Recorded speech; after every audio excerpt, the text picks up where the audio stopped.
ሐያትህ በትንሽ ጊዜ እንዲቀየር ከፈለግ እነዚህን ተግብራቸው። አሁን ረመዳን ገብቷል። ሻህር አልቁርአን አሉ። አሁን እኛ ብዙ ሁላችንም የቻልነውን ያህል እየቀረን ነው።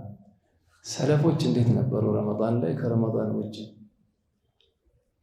ኢማም አቡ ሐኒፋ ይላሉ ختم القرآن في المكان الذي توفي فيه የሞቱበት ቦታው ላይ 4000 ጊዜ አختመው ነበር ይላል።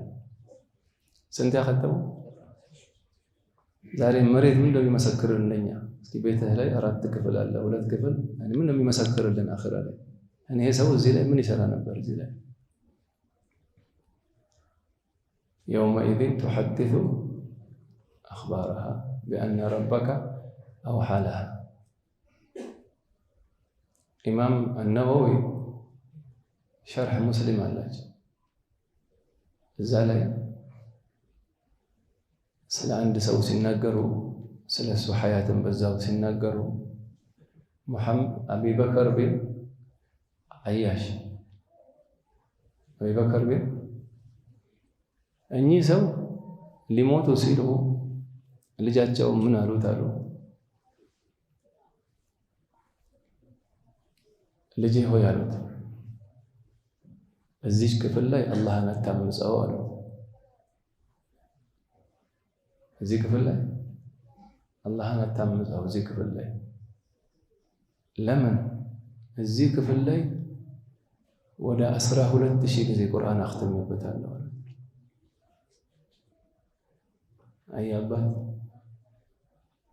አያባት ምን አይነት አባት ነው? እንዲህ ተሰማቸው። ይሄው ቤቱ በሙሉ በቁርአን ኑር የተነወረ ቤት ላይ አንድ ሰው ገብቶ ወንጀል ሲሰራ ታይቷቸው አባትህ እዚህ ክፍል 12000 ጊዜ አختመውበታልና እዚህ ክፍል ላይ አደራህን አላህን አታምፀኝ አለ። ልጃቸው ነው።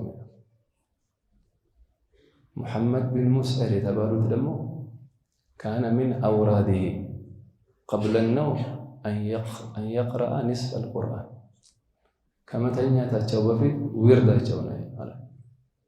እኛ ከመተኛት በፊት አሁን አውራድ አለን አይደል? ከዜናው ከቲክቶክ ከፌስቡክ እነዚህ ዊርድ ቋለን እኛ የአኺር ዘመን አውራዳችን ቀልብ የሚያጨልም አይን የሚያደክም ከአላህ የሚያርቅ ከነብዩ የሚያርቅ ሐያ የሚገፍ በረካ የሚገፍ አውራድ ቋለን እኛ። እኚህ 15 ጁዝ ይቀራሉ። ከዛ ነው የሚተኙ። እስኪ ምን ያህሉ በህልም እነዚህ ሰው ሩሃቸው የት ናት? የት ነው የምታድረው ሩሃቸው? ምን ይላል ዑለማ ነፍስ ከመተኛት በፊት የምታረገው ነገር ሩህ ላይ እየዞረ የሚያድረው እሱ ነው።